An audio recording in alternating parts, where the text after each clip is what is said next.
আজকে আমি তোমাদের সাথে এক পরীর গল্প শেয়ার করব।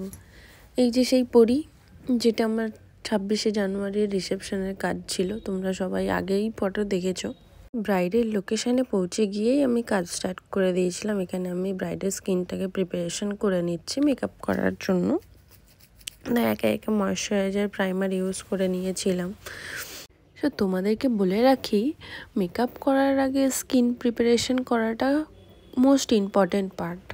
স্কিন যদি ভালোভাবে প্রেপ না করা হয় তাহলে মেকআপ স্টে করার সম্ভাবনাটা খুবই কম থাকে, সেটা উইন্টার হোক বা সামার হোক। তো এক এক করে আমি সব স্টেপগুলো কমপ্লিট করে নিয়েছিলাম। তারপরে সাপারেলের এই প্যালেটটা থেকে আমি আই মেকআপ করে নিয়েছিলাম। সাপারেলের এই প্যালেটটা আমার ভীষণ পছন্দের, তোমরা সবাই আগেই দেখেছো ভিডিওতে। যেহেতু এখানে সমস্ত নিউড কালারগুলো থাকে, মানে ব্রাইডালের জন্য এই প্যালেটটা রেডি করা হয়েছে, ভীষণ পছন্দের আমার। তো এখানে ব্রাইডের ডিমান্ড ছিল যে আই মেকআপটা একটু গ্লিটারি হোক, তো আমি সেরকম হিসেবেই করেছি। তো সব সময় তো সব কিছু ডিম্যান্ড অনুযায়ী তো মানায় না, তোমাদেরকে আগেই বলেছি। তো এখানে ব্রাইডের আরও একটা ডিমান্ড ছিল যে হেয়ার স্টাইলটা একটু অন্যরকম করার, বাট ওটা ওর ফেসে যাচ্ছিল না, তাই জন্য আমি এখানে আমার মতো করেই হেয়ার স্টাইলটা করেছি। তোমরা অবশ্যই জানিও কেমন হয়েছে। তো তারপরে দেখো ফটোগ্রাফাররা ফটো নেওয়ার জন্য কী সব করছিল, আর আমি তাদেরকে একটু একটু করে হেল্প করে দিয়েছিলাম, দেখো এখানে কি হচ্ছে। তো সেই ভিডিওগুলো আমি টুকটুক করে নিয়েছি তোমাদেরকে দেখানোর জন্য। তো তারপরে চলে গিয়েছিলাম ভেনিউতে, যেখানে ওদের রিসেপশন পার্টি হচ্ছিল।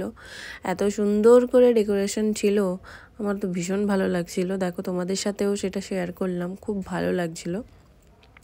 চলো ভেতরটাও তোমাদেরকে দেখাই, আরও সুন্দরভাবে ডেকোরেট করা। তো তারপরে ছিল আমার যে পরী ব্রাইডের এন্ট্রিটা একদম সেলিব্রিটি স্টাইলে ছিল, তাই না? দেখো দুদিকে বাউন্সার, ব্যাক থেকে ওই যে দুজন ওড়নাটা ধরে ধরে আসছে, তাই না? খুব একটা মানে সিরিয়াল ব্যাপার ছিল, আমার ভীষণ ভালো লাগছিল। তাই এই দৃশ্যগুলো তোমাদের সাথে শেয়ার করলাম, তোমরা জানিও কেমন লাগছে এবং আমার ব্রাইডকে কি সেলিব্রিটি লাগছে। দেখো সবাই দেখার জন্য সামনে ঘিরে দাঁড়িয়েছিল। আজকে পার্টির হিরো হিরোইনরা এন্ট্রি নিচ্ছিল, আর ওটা দেখার জন্য সবাই চারিদিকে ঘিরে দাঁড়িয়েছিল। ভীষণ একটা মজার ব্যাপার ছিল, আমার তো ভীষণ ভালো লাগছিল। দেখো তোমরা।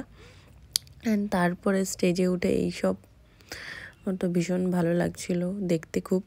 তারপরে চলে গেলাম খাওয়া দাওয়া। তো খাবারে কী ছিল তোমাদের সাথে শেয়ার করি।